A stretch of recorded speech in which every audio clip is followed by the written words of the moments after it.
I read this in the Tennessee a couple days ago that Devin Futrell, this hotshot freshman they got that's been killing it in midweeks, hadn't pitched in any in SEC. Yeah.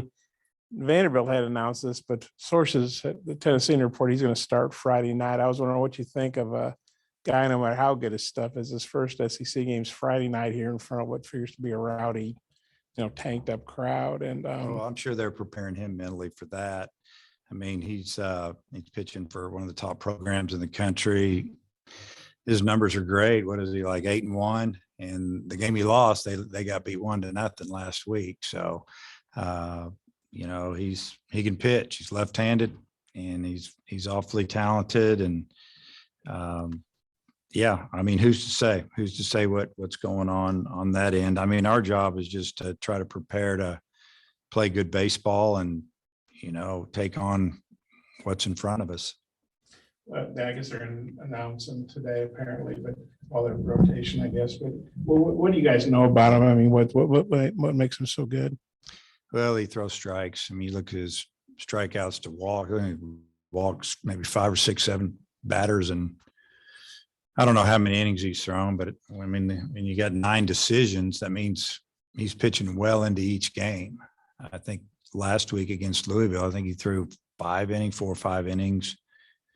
The games leading up to that, he was giving them more, and he really saved their bullpen, and they won a lot of midweek games. So, I mean, velocity and all that, 90 miles an hour, good off-speed stuff, and just comes at you. So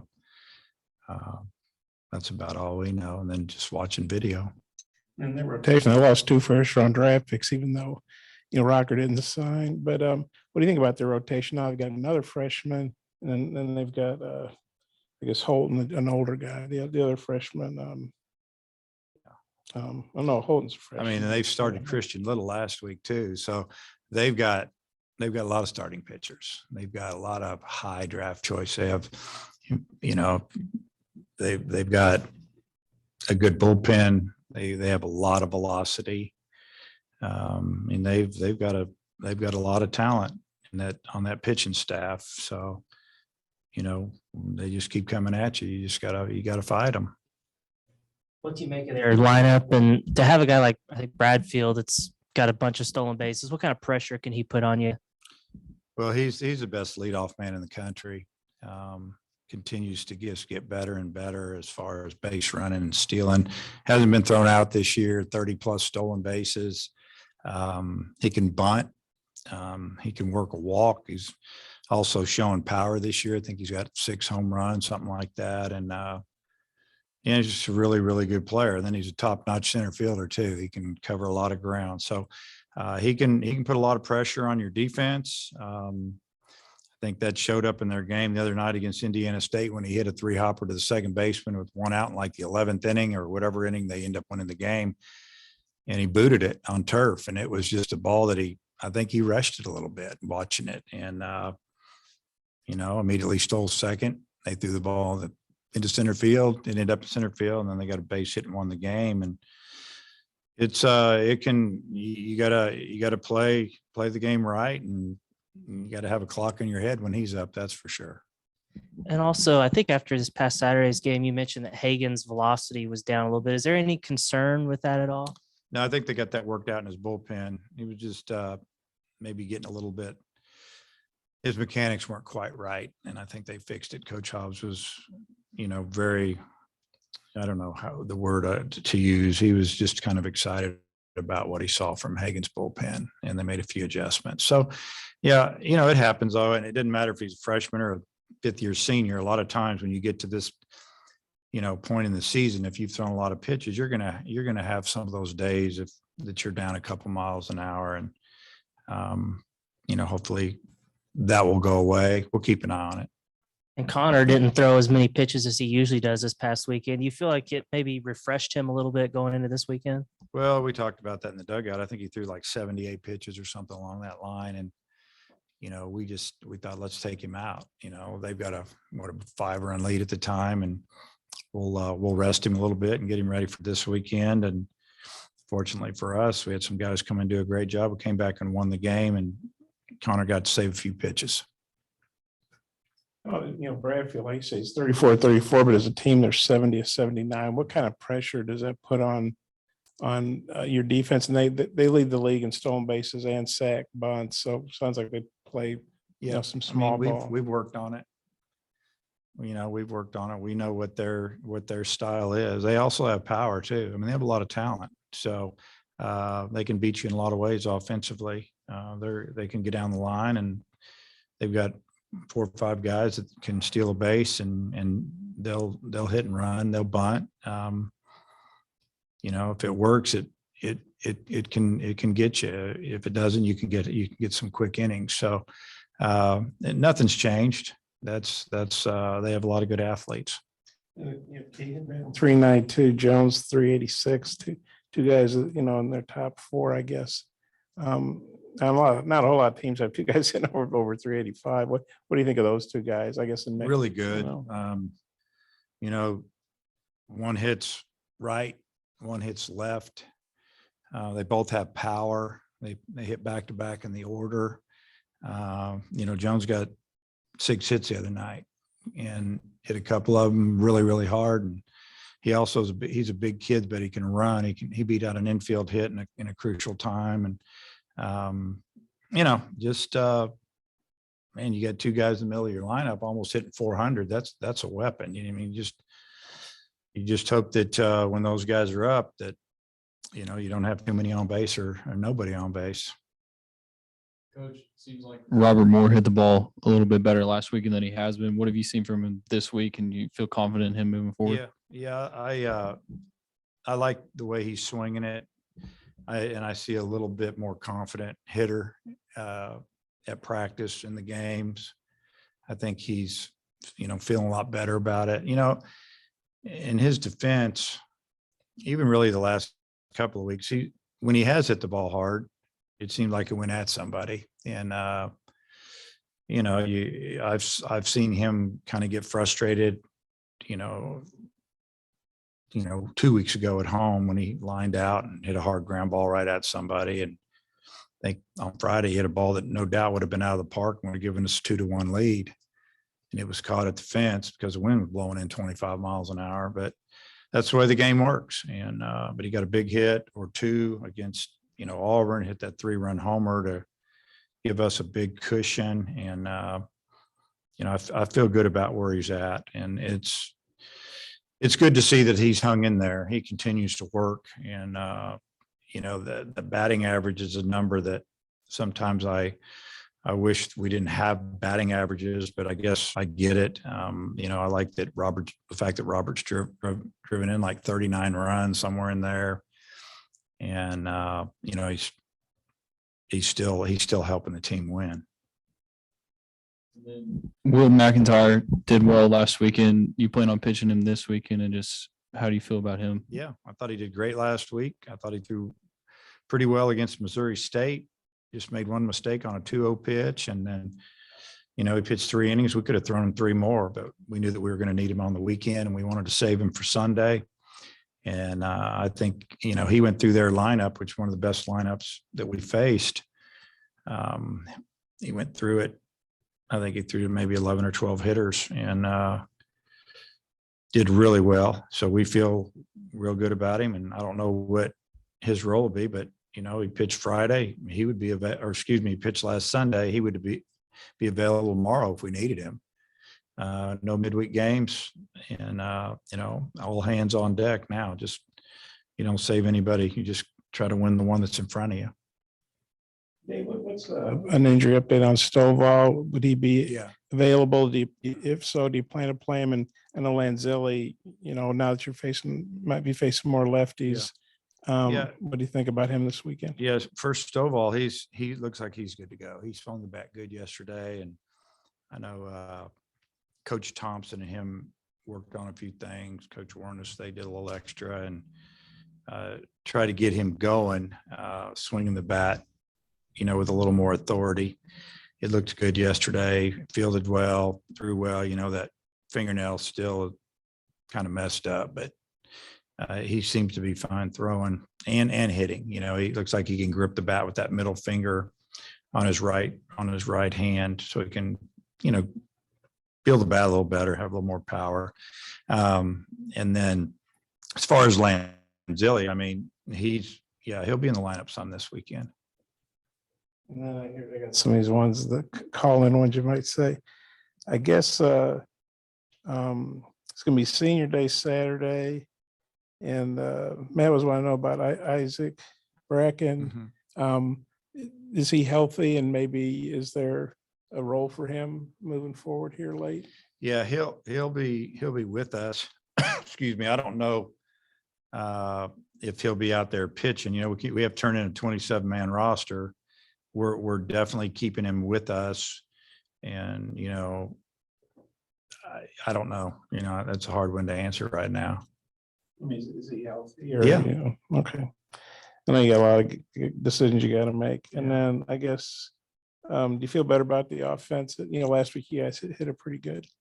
Yeah, I mean, the offense was good last week. Friday came roaring back. Saturday, left some runners out there, had a chance to do some things, didn't happen. It's a little frustrating, but I still like our approach to plate for the most part. And then, Sunday it was up and down the lineup again, really good approach against a pitcher that had really done well his last few outings. And, we got him out of the game before the third inning, and I think he threw 6 or 7 the previous couple of weekends in conference. So we laid off some borderline pitches and took good swings, even when we made outs. The first inning we hit 3 balls on the nose and didn't have anything to show for it, and kind of felt like that we were locked in and we were seeing the ball real well. So yeah, I feel good about where we're at offensively. We've had a good week of light workouts, honestly, because of finals. We have another practice coming up here in just a few minutes, and hopefully we'll play well. Dave, usually a team that's got a 2-game lead in the SEC West with a couple weeks left is a really high RPI, locked to be a top 8 national seed. Y'all's RPI is in the 20s or so. Is there any concern with that, or is it just a matter of keep winning, it'll take care of itself? Well, I mean, I can't do anything about it, so I'm not super concerned about it. I know we're going to play in a regional. If we play here, that's awesome. If we don't, we'll go play where they tell us to play. So at least I feel like we will, if we keep, doing what we've been doing. And I don't think we have to win every game or win the tournament. We played well in league. We've got a good amount of wins in league, which usually proves that you're going to get to a regional. But I told the team we still have a lot of work to do. I told them yesterday that, this should be the fun time of the year. You're finished up with finals. You can really concentrate on just playing baseball, and you've won enough games to take a little bit of pressure off of everybody. But there's still a lot to play for, and it starts Friday night. And, the RPI, it is what it is. It's interesting. There was a couple of RPI games that we didn't win. Probably Stanford was one of them. But, some of the teams we played, they haven't won enough games. I mean, we thought Illinois State was going to have a really good year, and so did they, and it's just been okay. Now, we've got a couple other teams we've played and beaten that are right around 500. If they could get over 500, that's going to push our RPI up. I mean, I watched Ole Miss win a game last night, and against, I guess was it Southern Mississippi or whoever it was. And 15 minutes later, our RPI jumped up 2 points. So, it is what it is. It's just like there's a lot of things connected there. We've beaten some good teams. The more they win, it helps us. But I mean, at this time, all you can do is just play the game in front of you and try to stay where you are, move up a little bit. If we win enough games, we'll move up some more. And I think our guys they're to the point where just as long as we're playing, we're good. And Bob mentioned Senior Day coming up, and typically if you have seniors, they're not usually the caliber of guys you got this year that are seniors. I mean, Brady Slavens, Jalen Battles, Ramage, Vermillion. What's this year been like having so many old guys that are big time contributors for you? Well, they've all done a great job, and we appreciate them coming back. 2 of the guys you mentioned are really redshirt juniors. They could come back and play again if they want. So the 2 position players, but it's that way all over the league. I mentioned earlier, earlier this week when I was asked, I mean, Auburn I don't know if they had a 21-year-old on the field, 22, 21 on up. And Texas A&M had 5 transfers in their lineup, and they were extremely old. They had a sophomore first baseman, they had a lot of experience, and maybe a sophomore pitcher or two. But I mean, there's a lot of that going on. It's an old league. It's Division I baseball is old this year. So, but having those guys around,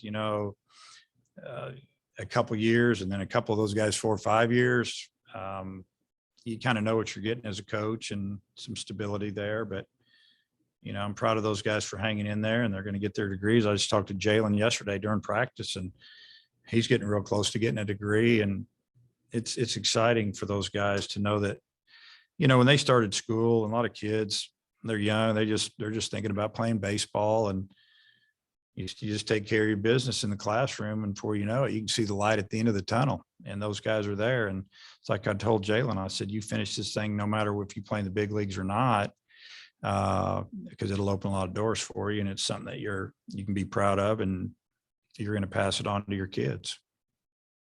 Yeah, I guess you and Corbin came in the league the same year, played each other quite a bit, obviously in different divisions, so not every year. But how would you describe your all's relationship? What do you think about the competition you guys have had all these years? I think our relationship's good. I mean, we know how hard it is. We talk about it, at the convention off to the side. We'll have a conversation and just talk about the league and things that have gone on, and or maybe we'll have a conversation or two when we have our coaches meeting in September, which hasn't been in person the last couple of years, but it is again this coming year. And because we've, like you said, we came in at the same time, just the talent level. But as far as I think there's a lot of respect between the two programs and the coaches and the coaching staffs. I mean, they work hard. We work hard. We're both hard to beat. Our teams show up pretty much every game, and there's a high expectation at both programs, and you can see it by the way the players play and act. Talk about the RPI. I mean, there's no way you can predict Mississippi State's going to win the national title, and then this year they're struggling to make the tournament. Tennessee had been down, now they're at number 1. I mean, is that just kind of they're just unpredictable things that impact that RPI? Well, I think the programs you mentioned, Mississippi State, you never know. I mean, they still have a really good team. They field the ball and they hit home runs, and they've lost a lot of close games. Bullpens let them down a little bit. They've lost games late. I mean, when you think back, we had them on the ropes for a sweep. We had the bases loaded and 1 out. We didn't score in the 9th, and then we had another opportunity maybe in the 10th or 11th, but that's happened to them. Florida went in there last weekend. All the games were tied all the way to the 7th, 8th, 9th inning, and then that fell apart. So they have a really good team. They're a dangerous team. If they were to get into a regional, or if they go win the SEC tournament, if they get in there, which I think they will, you don't want them in your regional. Same with Ole Miss. They're loaded. The league is so good.